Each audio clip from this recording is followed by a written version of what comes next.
Setelah tertunda hingga 4 tahun, kejuaraan nasional panahan junior akhirnya digelar di Sleman, Yogyakarta.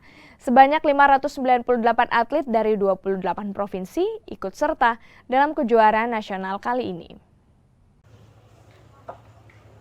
Sebanyak 598 atlet dari 28 provinsi ikut serta dalam kejuaraan nasional panahan junior yang digelar di lapangan Yonif 403 Wirasada Pratista, Sleman, Yogyakarta pada Minggu pagi.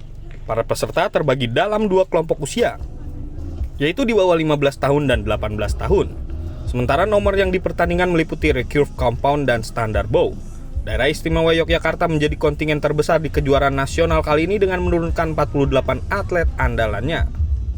Insya Allah kita menjadi juara umum, amin. Tapi ya namanya panahan itu ya musuhnya diri sendiri, jadi kita tidak bisa memprediksi itu. Kadang-kadang atlet ada yang naik, ada yang turun, itu selalu pasti ada lah. Tapi insya Allah kita harapannya, besar harapan kita ya kita menyeraih juara umum di kejuaraan nasional ini. Kejuaraan Nasional Panahan Junior 2022 direncanakan berlangsung hingga 24 Oktober. Sebelumnya, pengumpulan poin bagi para atlet muda Indonesia ini sempat tertunda selama 4 tahun dikarenakan beragam kendala termasuk pandemi COVID-19. Michael Aryawan, Kompas TV, Yogyakarta.